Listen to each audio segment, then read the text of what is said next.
नमस्कार प्यारे साथियों, कैसे हैं आप सब लोग। आशा करता हूँ आप बहुत बेहतरीन होंगे और आपकी पढ़ाई बहुत ज़्यादा बेहतरीन चल रही होगी।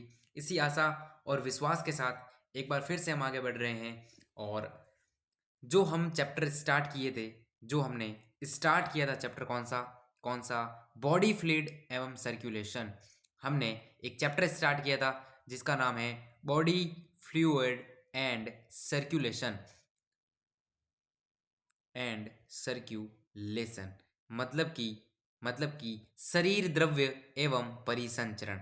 और उस चैप्टर के अंदर अगर मैं बात करूं तो हमने क्वालिटी के साथ क्या क्या खत्म किया है। ब्लड को हमने क्वालिटी के साथ खत्म किया है। प्लाज्मा हमने अच्छे से पढ़ा। संगठित पदार्थ हमने बहुत बेहतरीन तरीके से किए। उसके बाद ब्लड ग्रुप अच्छे से देखा, जिसमें एबीओ ग्रुप भी देखा और आपका आरएच ग्रुप भी बहुत बेहतरीन तरीके से हमने समझा। और इसके साथ साथ ही इरिथ्रोब्लास्टोसिस फेटालिस को मैंने बहुत बेहतरीन तरीके से समझाया। उसके बाद रक्त के स्कंदन को भी हमने एनसीईआरटी हाईलाइट की मदद से बहुत अच्छे तरीके से देख लिया है। आज जो है वो स्टार्ट करेंगे लसिका, या जिसको उत्तक द्रव्य भी कहते हैं, लसिका को स्टार्ट करेंगे। उसके बाद आगे बढ़ेंगे स्टेप बाय स्टेप। यस, आज का टॉपिक है लसिका। आज का टॉपिक है लसिका, या जिसको उत्तक द्रव्य भी कहते हैं, जिसको उत्तक द्रव्य भी कहते हैं। आइए इसको एनसीईआरटी से ही समझेंगे। एक्स्ट्रा लाइन समझने की जरूरत नहीं है, जहाँ समझाने की जरूरत होगी वहां बता दूंगा मैं आपको। इसी के साथ साथ इस चैप्टर और इससे जो इंपॉर्टेंट लाइन है वो भी बता दूंगा कि नीट के अंदर कौन सी पूछी जा सकती है। यस, रक्त जब उत्तक की कोशिकाओं से होकर गुजरता है तब बड़े प्रोटीन अणु एवं संगठित पदार्थों को छोड़कर रक्त से वाटर और वाटर में घुलनशील पदार्थ जो है वो कोशिकाओं से बाहर निकल जाते हैं और इस तरल को अंतराली द्रव्य या उत्तक द्रव कहते हैं। सीन ये है सीन ये है ये एक वाहिनी है जिसके अंदर ब्लड है। अगर मैं अलग कलर से बनाऊं, ये मेरी एक वाहिनी है जिसके अंदर क्या है मेरा, जिसके अंदर मेरा क्या है दोस्त, ब्लड है। क्या है मेरा, ब्लड है। ये मेरा ब्लड है इसके अंदर। अब मैंने बोला कि जैसे ही मेरे पास टिश्यू आया, मेरे पास क्या आया, टिश्यू। यहां पे मेरा कोई टिश्यू है, यहां पे मेरा क्या है, कोई टिश्यू है। अब यहां पे क्या होगा, यहां पे क्या होगा, इस वाहिनी से अगर मैं आपको समझाने का प्रयास करूं तो इस वाहिनी से फिर यहां पे एक वाहिनी और निकलेगी। अब ये जो वाहिनी है वो यहां पे क्या करेगी, वो यहां पे क्या करेगी, देखो ये जो वाहिनी है इसमें से इसमें से इसमें था क्या, ब्लड था। बेसिकली इसमें क्या था, ब्लड था। अब यहां पे क्या होगा, इस ब्लड में से जो बड़े प्रोटीन अणु हैं, जो आपके बड़े प्रोटीन अणु हैं, बड़े जो प्रोटीन अणु हैं उनको और संगठित पदार्थों को छोड़कर, संगठित पदार्थ मतलब कौन कौन से, आरबीसी, डब्ल्यूबीसी और प्लेटलेट्स, इनको छोड़ दो। मतलब इनको तो सीधा सीधा जाने देगी, इनको कहीं नहीं रोकेगी। उसके अलावा जो है उसके अलावा जो है उसके अलावा जो है उसमें वाटर आ गया, उसमें वाटर आ गया और वाटर में घुलनशील कुछ सब्सटेंस आ गए, यानी कि जल में घुलनशील कुछ पदार्थ आ गए। वो यहाँ नीचे अंतराल के अंदर, अंतराली अवकाश के अंदर कह सकता हूं मैं, यहां पे वो आ जाएंगे। वापिस समझेंगे, इस वेसल्स में से, इस नलिका या वाहिका में से ब्लड आया और ब्लड जो है उसमें से जल और जल में घुलनशील जो पदार्थ हैं वो यहाँ नीचे इकट्ठे हो गए इस उत्तक के पास में। और बाकी जो आपके बड़े बड़े प्रोटीन अणु थे और जो आपके संगठित पदार्थ थे, आरबीसी, डब्ल्यूबीसी और प्लेटलेट्स, वो सीधे चले गए। वो तो चले गए, वो यहाँ रुके नहीं। रुके कौन कौन है, एक तो वाटर और वाटर में घुलनशील पदार्थ। अब यहाँ पे जो जो रुके हैं उसको अपन बेसिकली बोला जाता है उत्तक द्रव्य, क्योंकि ये उत्तक के पास होल्ड हुआ है इसलिए इसको उत्तक द्रव्य कहा जाता है। और एक और नाम है अंतराल द्रव्य, सॉरी अंतराली द्रव्य का क्या नाम है, अंतराली द्रव या अंतराली फ्लूइड। उसके बाद या फिर इसको क्या बोलते हैं, लसिका, या फिर इसको क्या बोलते हैं दोस्त, लसिका बोलते हैं। क्या मेरा कॉन्सेप्ट क्लियर हुआ, क्या मेरा कॉन्सेप्ट क्लियर हुआ। अब एनसीईआरटी के ऊपर आते हैं वापिस। जब उत्तक या उत्तक की कोशिकाओं से होकर गुजरेगा तब बड़े प्रोटीन अणु और संगठित पदार्थों को छोड़कर, बड़े प्रोटीन अणु और संगठित पदार्थों को छोड़ करके रक्त से जल और जल में घुलनशील पदार्थ कोशिकाओं से बाहर आए। और इस तरल को क्या बोला मैंने, इस तरल को, ये वाला, इसको मैंने बोला अंतराली द्रव या उत्तक द्रव बोला। इसमें प्लाज्मा के समान ही खनिज लवण भी पाए जाएंगे। अब इसके अंदर जैसे प्लाज्मा के अंदर खनिज लवण पाए जा रहे थे, उसी प्रकार यहाँ भी खनिज लवण पाए जाएंगे। खनिज लवणों की अगर मैं बात करूँ, खनिज लवणों की बात करूँ तो जैसे मेरा सोडियम है ना, जैसे मेरा मैग्नीशियम है, जैसे मेरा कैल्शियम वगैरह, ये सारी चीज़ें है ना, कैल्शियम, मैग्नीशियम, सोडियम, उसके अलावा भी जैसे HCO3 माइनस, क्लोरीन, ये सारे जो हैं खनिज यहाँ पे पाए जाएंगे, जो कि प्लाज्मा में भी पाए जाते थे और यहाँ भी पाए जाएंगे। रक्त तथा कोशिकाओं के बीच पोषक पदार्थ एवं गैसों का आदान प्रदान इसी द्रव में होगा। अब देखो, है तो बेसिकली द्रव तो है, लेकिन है तो ब्लड का पार्ट ही। अब इस ब्लड के और इस कोशिका के बीच में, अब यहाँ पे उत्तकता, ये यहाँ पे जो मैंने आसमान कलर से बनाया है, आसमानी कलर से जो बनाया है ब्लू से, वो बेसिकली क्या है, उत्तक है, टिश्यू है। तो इस टिश्यू है, इसका मतलब ऐसा तो है नहीं कि इसके पास कोशिकाएं नहीं, कोशिकाओं से ही तो उत्तक बनता है। तो ये जो है बेसिकली आपका टिश्यू तो है, टिश्यू तो है, लेकिन इसके अंदर क्या होगी, सेल भी तो होगी। अरे सेल भी तो होगी। अब इस सेल को जो पोषण है, वो पोषण कौन देगा, ये उत्तक द्रव्य देगा। इस उत्तक द्रव्य में पोषण पदार्थ होंगे, जो भी खनिज लवण वगैरह है, वो इन कोशिकाओं को देगा, उत्तक द्रव्य इन कोशिकाओं को देगा। यानी कि ब्लड और कोशिका, ये ब्लड है आपका अंतराली वाला, और कोशिका ये उत्तक वाली, उसके बीच में पोषक पदार्थ जो है और गैसों का भी कुछ आदान प्रदान है, वो इस द्रव में होगा। क्या वो अंतराली द्रव या उत्तक द्रव में होगा। समझ में आया क्या दोस्त?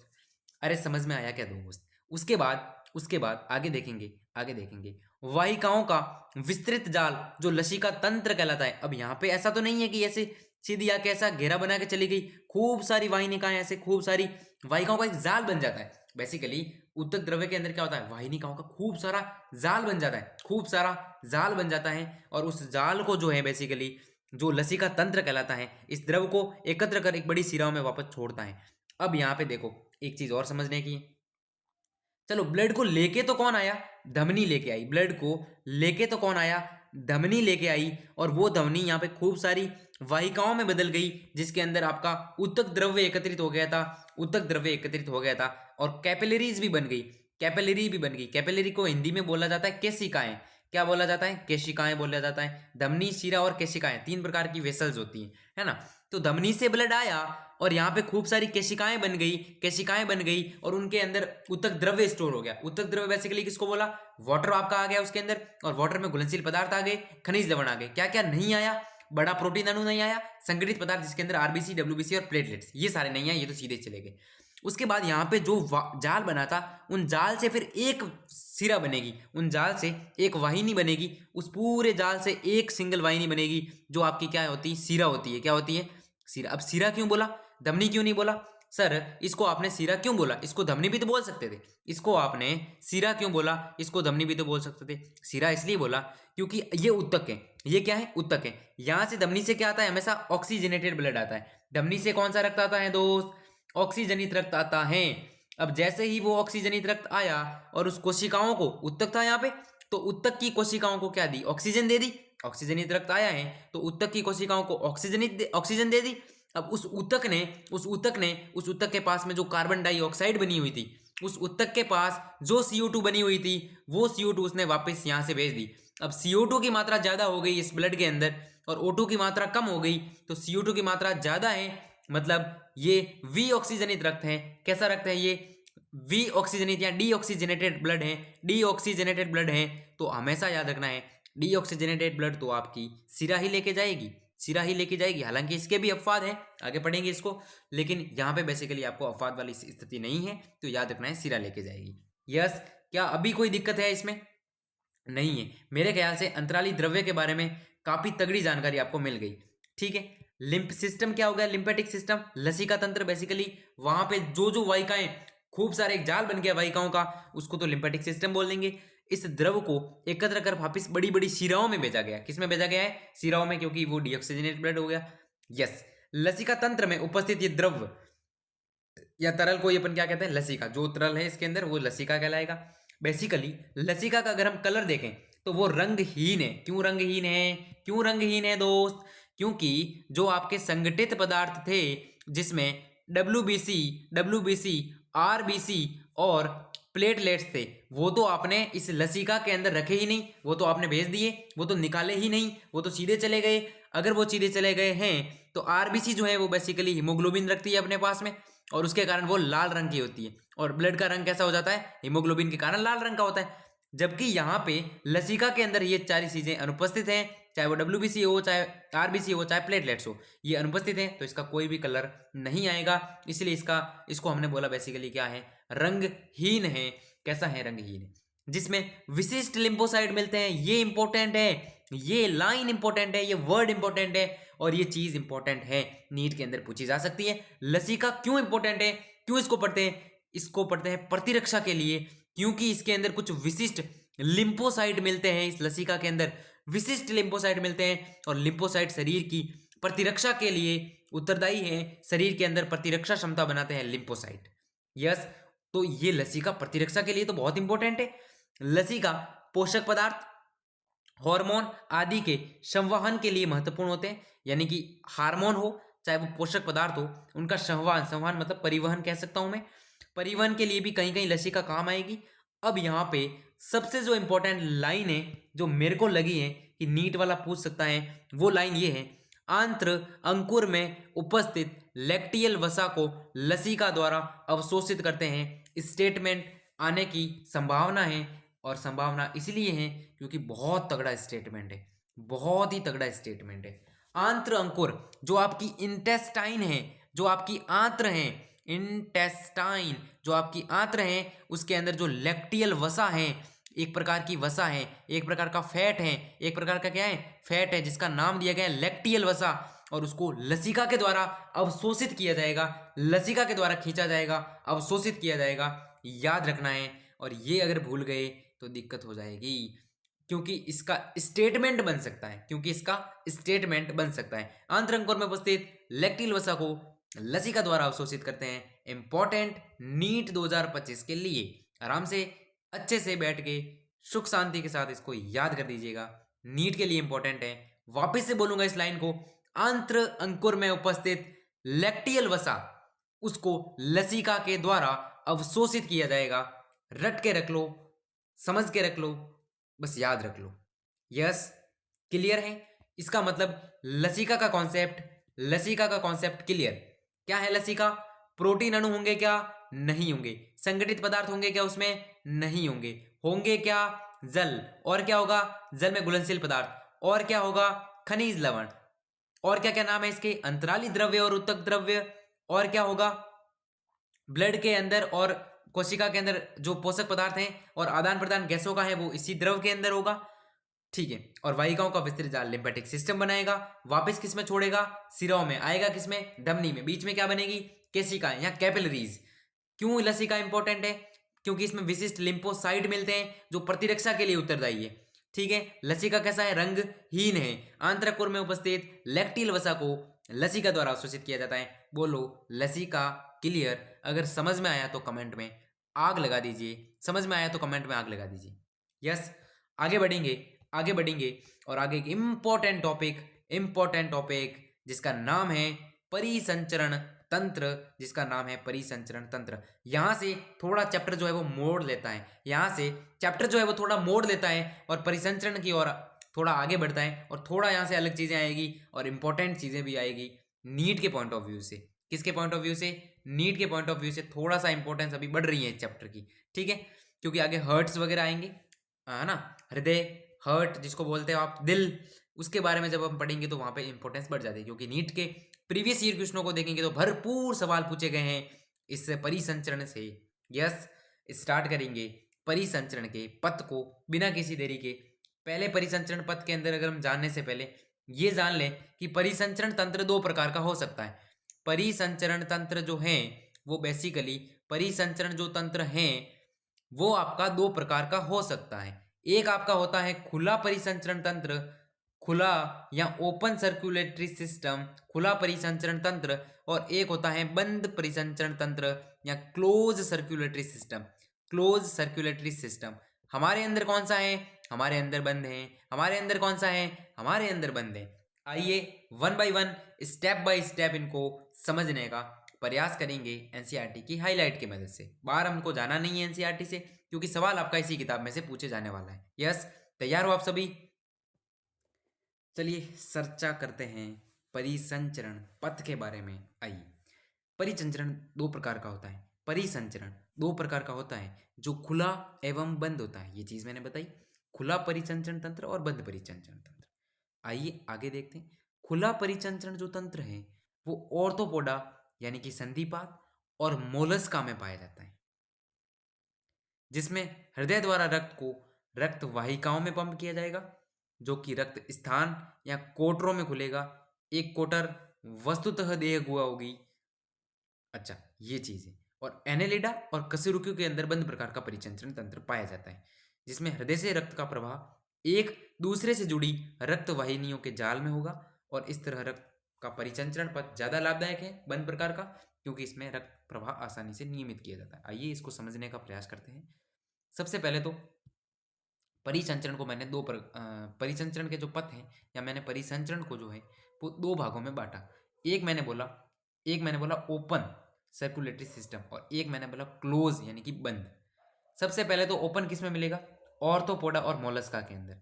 ऑर्थोपोडा का मतलब होता है संधिपाद, है ना, ऑर्थोपोडा। ऑर्थोपोडा और मोलस्का, ये संघ जो है ऑर्थोपोडा और मोलस्का, इसके अंदर फाइलम है ये बेसिकली, संघ जिसको बोलते हैं हिंदी के अंदर, ऑर्थोपोडा संघ और मोलस्का संघ। इसके अंदर जो जीव आते हैं उनके अंदर ओपन प्रकार का परिसंचरण मिलेगा, और क्लोज प्रकार का किसमें मिलेगा? एक तो आपको एनेलिडा के अंदर, एनेलिड जो जीव होते हैं, एनेलिड जो संघ के अंदर जीव आते हैं उसके अंदर, और दूसरा आपका कशेरुकी संघ के अंदर, है ना, कशेरुकी यानी कि जिसके अंदर वर्टिबल कॉलम, जिसके अंदर अपन कह सकते हैं रीढ़ की हड्डी पाई जाती हो, क्या स्पाइनल कोड पाई जाती हो, रीढ़ की हड्डी जिन जीवों में पाई जाती है उनको कशेरुकी के अंदर डाला जाता है। क्या मेरी बात समझ में आई? अब ओपन प्रकार में क्या होगा? मान लो ओपन वाले का ये हर्ट है, मान लो ओपन वाले का ये हर्ट है, हर्ट ब्लड को पंप कर देगा, हर्ट जो है वो ब्लड को पंप कर देगा वाहिनियों के अंदर। किसके अंदर दोस्त? वाहिनियों के अंदर पंप करने के बाद वो बेसिकली चला जाएगा उस जीव की बॉडी कैविटी के अंदर। ये उस जीव की बॉडी की कैविटी है, ये उस जीव की क्या है? बॉडी कैविटी है। तो हर्ट ब्लड को पंप करके बॉडी कैविटी में भेज देगा, ठीक है ना, बॉडी कैविटी में भेज देगा। इतना कह सकते हैं अपन कि ना इतनी वाहिनियाँ होती हैं ज़्यादा, नॉर्मल सी बॉडी कैविटी के अंदर चला जाएगा। उसके बाद जो यूज होना हो, जैसे कि वापिस अपन देखें यहाँ से, हृदय द्वारा रक्त को रक्त वाहिकाओं में पंप किया जाता है, जो कि रक्त स्थानों या कोटरों में खुलता है। यहाँ पे रक्त स्थान या कोटर बने हुए ना, ये कोटरों के अंदर खुल गया। ये कोटर बेसिकली क्या है? देह गुहा है। कोटर बॉडी कैविटी या देह गुहा ही है, और इसके अंदर ब्लड इकट्ठा रहता है। जब यूज लेना हो, जैसे यूज लेना हो लो, बस इसके अंदर इकट्ठा रहेगा, कोटरों के अंदर, है ना। कोटर या मैं कह सकता हूँ ऐसे थैलियों के अंदर इकट्ठा रहता है ना। वस्तुतः देह गुहा है वो बॉडी कैविटी जो मैंने अभी आपको बताया। और बंद प्रकार का अगर आप पढ़ रहे हो, क्लोज सर्कुलेटरी सिस्टम है, उसके अंदर क्या होगा? हार्ट से ब्लड का प्रवाह तो होगा, लेकिन वो रक्त वाहिनियों के एक जाल में होगा, एक दूसरे से जुड़ी हुई रक्त वाहिनियों के जाल में होगा। जैसे ब्लड एक बार इधर एक बार इधर, ऐसे ब्लड जो है वो ऐसे कह सकते हैं अपन एक गुहा में इकट्ठा नहीं होगा, वो कैविटियों के अंदर बहेगा, सॉरी कैविटियों के नहीं, वाहिनियों के अंदर, वेसल्स के अंदर वो बहता रहेगा, और वो वेसल एक दूसरे से जुड़ी हुई भी होगी, और बहुत ज़्यादा उसका जाल भी होगा। तो ये ज़्यादा लाभदायक क्यों है? क्योंकि इसमें रक्त का प्रवाह आप आसानी से नियमित कर सकते हो, रेगुलेशन अच्छा हो सकता है, इसका नियमन अच्छा हो सकता है, रेगुलेशन बहुत अच्छा हो सकता है। समझ आ गई? ये तो आप चीज़ें बहुत बेसिक हैं और आराम से इसको समझ गए होंगे क्यों रेगुलेशन अच्छा होता है। क्लियर है क्या? अच्छा, किस किस में होता है याद रखना? ऑर्थोपोडा और मोलस्का में बंद या खुला? खुला। और एनेलिडा और कशेरुकी के अंदर आपको बंद प्रकार का परिसंचरण तंत्र देखने को मिलेगा। आइए आइए अभी थोड़ा और आगे बढ़ते हैं। सभी कशेरुकी में कक्षों से बना हुआ पेशीय हृदय होता है। हर्ट जो है बेसिकली वो कशेरुकी के अंदर मिल तो रहा है, लेकिन वो कैसा होगा? कक्ष होंगे उसके अंदर, ऐसे ये कक्ष है, ये कक्ष होंगे, ऐसे कक्ष होंगे। अब कितने किस्में होते हैं वो भी आगे बढ़ेंगे, लेकिन ये कक्षों में बटा हुआ होगा। ये क्या होगा? हर्ट कक्षों के अंदर बटा हुआ होगा, और पेशियों से बना हुआ था हर्ट। हर्ट जो है वो मसल से बना हुआ है, पेशीय हृदय यानी कि मसल से बना हुआ होता है हर्ट। क्या मेरी बात समझ में आई? अब कशेरुकी के अंदर सबसे पहले अपने मछली को उठाया। किसको उठाया? मछली रानी को सबसे पहले उठाया, मछली रानी को सबसे पहले उठाया, और हमने बोला मछली तुझे हम देंगे दो कक्ष वाला हृदय। मछली रानी हो आप रानी हो, और रानी आपको हम देंगे दो कक्ष, रानी हमको आपको देंगे दो कक्ष वाला हृदय। तो रानी को मिल गया दो कक्ष वाला हृदय। ये लो सर, दो कक्ष वाला हृदय। मैंने बोला रानी को ऊपर वाला जो कक्ष है, ऊपर वाला जो कक्ष है वो आपका आलिंद है, वो क्या है आपका आलिंद है या ऑर्टिया है। और नीचे वाला आपका कक्ष जो है, निचला जो कक्ष है वो आपका निलय है या वेंट्रिकल है, या वेंट्रिकल है। यस। तो मछली रानी को कितने कक्ष हैं हृदय के अंदर? दो, एक आलिंद है एक निलय है, एक आलिंद है एक निलय है। चलो ये चीज़ तो दिक्कत नहीं है अभी कोई भी। चलो मछली को अब बंटवारा हो चुका है, ठीक है, मछली का तो बंटवारा हमने कर दिया। अब हुआ क्या, हुआ क्या, उभयचर और सरीसृप जो है वो नाराज हो गए।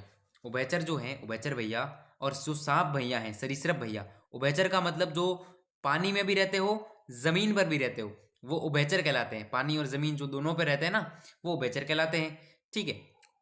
अब उभयचर भैया और जो सांप भैया हैं वो नाराज हो गए कि मछली को आपने दो कक्ष का हृदय दे दिया, हम मछली से थोड़े तो ऊपर हैं, हम मछली से थोड़े तो उच्च हैं, ऊपर हैं, हमें थोड़ा अच्छा दो, हमें थोड़े कक्ष बढ़ाओ, हमें हमारे रूम बढ़ाओ, हमारे कक्ष या रूम हमें बढ़ाओ, मछली से हम अच्छी स्थिति के अंदर हैं। तो फिर बंटवारे वाले ने, भाई साहब ने, जज जो थे जो बंटवारा कर रहे थे, उन्होंने बोला कि आपका हृदय में ज़्यादा तो नहीं बढ़ा सकता, आपका हृदय इतने भी आप राजा नहीं हो, मछली तो फिर भी रानी थी, इतना भी आपके पास दमकम नहीं है, हम आपको ज़्यादा कक्ष तो नहीं बढ़ाएंगे, लेकिन आपने कह दिया है, लेकिन आपने कह दिया है तो हम आपका एक आलिंद एक्स्ट्रा बढ़ा देंगे, नीले के अंदर कुछ भी फेरबदल नहीं करेंगे। आपने कह दिया है तो आलिंद आपका एक बढ़ा देंगे। ए से मैं आलिंद को रिप्रेजेंट कर रहा हूँ, ऑर्टिया या आलिंद दो कर दिए, नीले को मैं वेंट्रिकल यानी वी से प्रदर्शित कर रहा हूँ, वी एक ही रखूंगा। ये किस किस को मिला? एक तो उभयचर भैया को और दूसरा सरीसृप यानी कि रेप्टाइल भैया को छोड़ दिया गया, मगरमच्छ को, मगरमच्छ को छोड़ दिया गया। हालांकि मगरमच्छ भी रेप्टाइल के अंदर आ रहा है, सरीसृप यहाँ रेप्टाइल के अंदर आ रहा है, लेकिन मगरमच्छ का सीन क्या हुआ? मगरमच्छ जिद पे आ गया, मगरमच्छ जिद पे आ गया और बोलने लगा कि मेरा इंसानों से थोड़ा अच्छा रिश्ता है, मेरा इंसानों से थोड़ा अच्छा रिश्ता नाता है, मेरे वहां पे इंसानों से अच्छा खासा रिश्ता है। अब इंसानों से रिश्ता है तो मेरे को इंसानों के थोड़ा तो बराबर रखो, इंसानों से रिश्ता है तो मेरे को थोड़े इंसानों वाली वैल्यू दो। मुझे ये पसंद नहीं है उभयचर सरीसृप वगैरह, ये मुझे पसंद नहीं है, मुझे इंसानों के अंदर दो। चलो ठीक है। तो यहाँ पे उभयचर जो सरीसृप हैं उनको क्या कर दिया, दो तो आलिंद दे दिए, एक निलय दे दिया और भेज दिया गया बंटवारा करके घर पे। लेकिन मगरमच्छ ने जिद पे आ गया, मुझे इंसानों के बराबर दो। हालांकि मगरमच्छ इनमें आना चाहिए था क्योंकि वो सरीसृप है, रेप्टाइल है, तो उसका भी ये सीन होना चाहिए था, लेकिन वो जिद पे अड़ गया, उसकी जिद सुननी पड़ी और मगरमच्छ जो है उसको थोड़ा और कुछ दिया गया, और उसके बारे में आगे बात करते हैं। चलो इनका बंटवारा हो गया, चलिए अब आगे देखो। जबकि मगरमच्छ पक्षी स्तनधारी में हृदय चार कक्षों का बना हुआ होगा। अब यहाँ पे क्या हुआ, हमने किस किस का बंटवारा किया? पहले हमने मछली का बंटवारा किया और मछली के अंदर हमने बोला दो कक्ष देंगे आपको, एक आलिंद देंगे एक निलय देंगे। फिर उभयचर और सरीसृप भैया जो थे उन्होंने कहा हमें थोड़ा अच्छा दो, तो उनको आलिंद दो दे दिए, निलय उनका एक ही दिया। मगरमच्छ हो गया जिद पे कि मैं तो दो आलिंद एक निलय लूंगा नहीं, मैं तो इंसानों के बराबर आऊंगा। तो अब मगरमच्छ को थोड़ा इंसानों वाला फील दिलवाया और चार कक्षों का हृदय दे दिया मगरमच्छ के अंदर, जिसके अंदर दो आपके हैं आलिंद, दो आपके हैं आलिंद और दो ही आपके क्या हैं, निलय। दो आलिंद और दो निलय यानी कि चार कक्षों से बना हृदय किस किस को दिया? मगरमच्छ भैया को दिया, पक्षी भैया को दिया, पक्षी भैया जो आप आसपास उड़ते देखते हो उनको भी दिया, भाई बहन जो हैं आपके पक्षी। और तीसरा है स्तनधारी। तीसरा क्या है? स्तनधारी। जो स्तन धारण करते हैं उनको स्तनधारी कहते हैं। ऐसे जीव जो स्तन को धारण करते हैं उनको स्तनधारी कहते हैं। तो स्तनधारी को भी चार कक्षों का हृदय मिला। तो बंटवारे के अंदर क्या क्या मिला, सारा क्लियर है तो यस लिख दीजिए कमेंट के अंदर। कहानी के रूप में बहुत अच्छे तरीके से बताया। चलो यहां तक तो कोई दिक्कत नहीं है, आलिंद दो निले क्या क्या दे दिया, बंटवारा कंप्लीट, बंटवारा कंप्लीट। अब सर मछली रानी के अंदर कैसे प्रोसेस होगा? आपने मछली को दो कक्षों का हृदय दिया जिसके अंदर एक आपका आलिंद है एक आपका निलय है, तो कैसे क्या सीन होगा? सीन ये होगा, आइए देखते हैं। मछलियों में हृदय वी ऑक्सीजनित रुधिर बाहर को पंप करेगा। अब क्या हुआ सीन देखो, मैं आपको समझाता हूं इसको। ये मछली का शरीर से कोशिकाओं वगैरह से वाहिनी आई, मछली की शरीर की कोशिका वगैरह से वाहिनी आई जिसके अंदर सारा वी ऑक्सीजनित रक्त था। कौन सा रक्त था? वी ऑक्सीजनित रक्त था जिसके अंदर ऑक्सीजन की मात्रा कम थी। वो आया आपका हृदय के अंदर और हृदय ने उसको बाहर पंप कर दिया। हृदय ने उसको बाहर पंप कर दिया और वो वाटर के बाहर चला गया। वो कहाँ चला गया? वाटर के बाहर। फिर वाटर के बाहर यहाँ पे मछली के अंदर होते क्लोम या गिल, गलफड़े नाम सुना है? क्लोम, गिल या गलफड़े। क्लोम के माध्यम से वो शुद्ध होकर आ गया वापस। क्लोम के माध्यम से, सॉरी यहाँ पे नहीं आएगा, फिर वापस यहाँ नहीं आएगा ना, फिर वापस यहाँ नहीं आएगा। हृदय सिर्फ इसको बाहर भेजेगा, फिर क्लोम के माध्यम से शुद्ध होकर के वापस शरीर के अंदर जाएगा, यूज होगा, वापस वी ऑक्सीजनित होगा, वापस हार्ट के अंदर आएगा, हार्ट इसको बाहर फेंकेगा, क्लोम के माध्यम से वापस शरीर के अंदर जाके अंगों के अंदर यूज होगा, वापस वी ऑक्सीजनित बनेगा, हार्ट के अंदर आएगा, हार्ट बाहर फेंकेगा, क्लोम के माध्यम से शुद्ध होकर आएगा, शरीर यूज लेगा, वी ऑक्सीजनित बनेगा, हार्ट के अंदर जाएगा, हार्ट बाहर पंप करेगा। ये प्रोसेस है मछली के अंदर। अब भी याद नहीं हो रही तो आपकी स्टैंडर्ड जो है, आपका बेसिक जो है वो कमजोर है। अब भी चीजें समझ में नहीं आ रही तो आप में दिक्कत है। टीचर ने पूरी जान झोंक दी, मैंने पूरी जान झोंक दी कॉन्सेप्ट को समझाने में, और अब अगर एनसीईआरटी की लाइन पढ़ूंगा तो आप कहोगे हलवा है क्या दोस्त। देखो, मछलियों में हृदय वी ऑक्सीजनित रुधिर बाहर को पंप किया था क्या मैंने? क्लोम के माध्यम से ऑक्सीजनित होकर के शरीर के विभिन्न भागों में पहुंचाया गया था। यस, और वहां से वी ऑक्सीजनित रक्त वापस हृदय में आया था, वी ऑक्सीजनित रक्त वापस हृदय के अंदर आया था। अब बोल बेटा, कॉन्सेप्ट क्लियर हो तो बोल, अब बोल। एक टीचर इससे ज्यादा कुछ भी नहीं कर सकता। क्लियर? और इस क्रिया को एकल परिसंचरण कहते हैं क्योंकि क्योंकि हृदय से रक्त एक बार गुजरा है, हृदय से रक्त केवल एक बार गुजरा है, फिर क्लोम से शुद्ध होके शरीर के अंदर गया, वी ऑक्सीजनित हुआ, हार्ट के अंदर से सिर्फ एक बार गुजर रहा है, एक समय में हृदय के अंदर से एक बार गुजर रहा है, इसलिए इसको कहते हैं एकल परिसंचरण। क्या कहते हैं? एकल परिसंचरण कहते हैं। क्या कहते हैं दोस्त? एकल परिसंचरण कहते हैं। किसके अंदर बात कर रहे हैं अपन? मछलियों के अंदर। आगे देखो, अब उभयचर जो सरीसृप भैया हैं, उभयचर और जो सरीसृप भैया हैं जिनको हमने 3 कक्ष वाला दिया था, उभयचर और जो सरीसृप भैया जो हैं जिनको हमने 3 कक्षों वाला हृदय दिया था, 2 तो आपके थे आलिंद और एक आपका था निलय। ये चीज हमने दी। किस किस को दी? उभयचर और सरीसृप को। मगरमच्छ को छोड़ दिया था, बाकी उभयचर और सरीसृप को हमने ये चीज दी।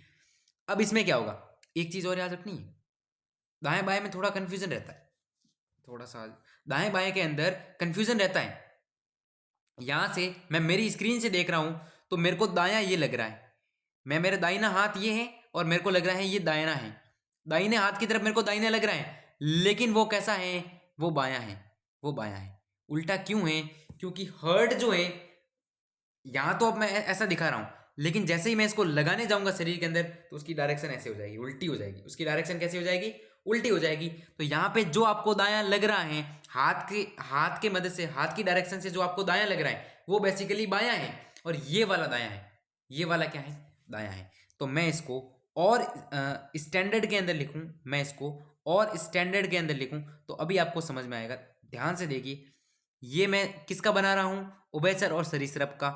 ठीक है, 2 मेरे पास आलिंद थे, उसमें से मेरे को ये वाला जिसके ऊपर मैंने डॉट किया है, ये मेरे को लग तो राइट रहा है, लग तो राइट ऑट्रिया रहा है, राइट आलिंद लग रहा है, लेकिन ये है कौन सा?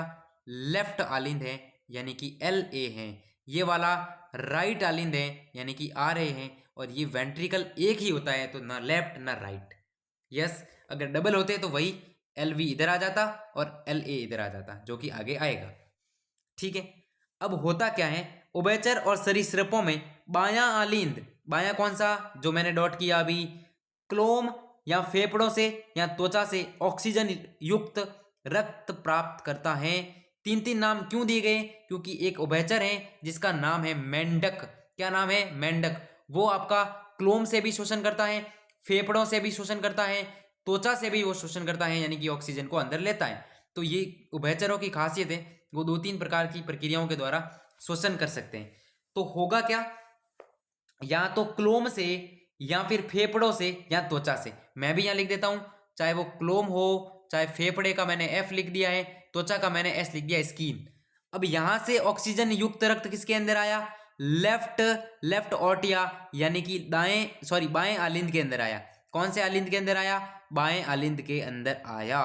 तथा दाहिना आलिंद ये वाला इसके साथ ही साथ शरीर के जो भाग हैं, कोशिकाएं हैं, जिससे जो वी ऑक्सीजनित ब्लड बना है, कोशिकाओं से जो आपका वी ऑक्सीजनित ब्लड बना है वो आ जाएगा इस RA यानी कि राइट ऑर्टिया यानी कि दाएं आलिंद के अंदर। क्लोम यानी कि गिल और साथ साथ में आपके फेफड़े और स्किन से आपका ऑक्सीजन युक्त रक्त जो है वो आएगा LA में, और शरीर के भागों से इसी के साथ साथ जो ब्लड है वो आएगा RA में। और उसके बाद दोनों के दोनों ब्लड चले जाएंगे वेंट्रिकल के अंदर, दोनों के दोनों ब्लड चले जाएंगे वेंट्रिकल के अंदर, मतलब निलय के अंदर चले जाएंगे। तो क्या मैं कह सकता हूँ निलय के अंदर ब्लड मिश्रित हो रहा है, ब्लड का मिश्रण हो रहा है, क्योंकि एक और से ऑक्सीजनेटेड ब्लड आ रहा था, एक और से डीऑक्सीजनेटेड ब्लड आ रहा था, और दोनों की मिक्सिंग हो गई तो जो रक्त बना वो मिश्रित रक्त है, रक्त बना वो मिश्रित रक्त है। अच्छा, दोहरा परिसंचरण तंत्र तो ये है। दोहरा परिसंचरण क्यों है? क्योंकि एक समय में दो बार आ रहा है हार्ट में रक्त, एक आपका ऑक्सीजनेटेड आ रहा है यहाँ से, एक आपका डीऑक्सीजनेटेड आ रहा है यहाँ पे। तो दोहरा तो है लेकिन अपूर्ण है, पूर्ण नहीं है, क्योंकि मिश्रण हो रहा है। अपूर्ण दोहरा है। कौन सा दोहरा है? अपूर्ण दोहरा परिसंचरण है, क्योंकि यहाँ वेंट्रिकल या नीले के अंदर तो ब्लड की मिक्सिंग हो रही है, नीले के अंदर ब्लड की मिक्सिंग नहीं होनी चाहिए थी। ये चीज अपने को पसंद नहीं है। यस, क्या मेरी बात समझ में आई? हो, आगे बढ़ते हैं।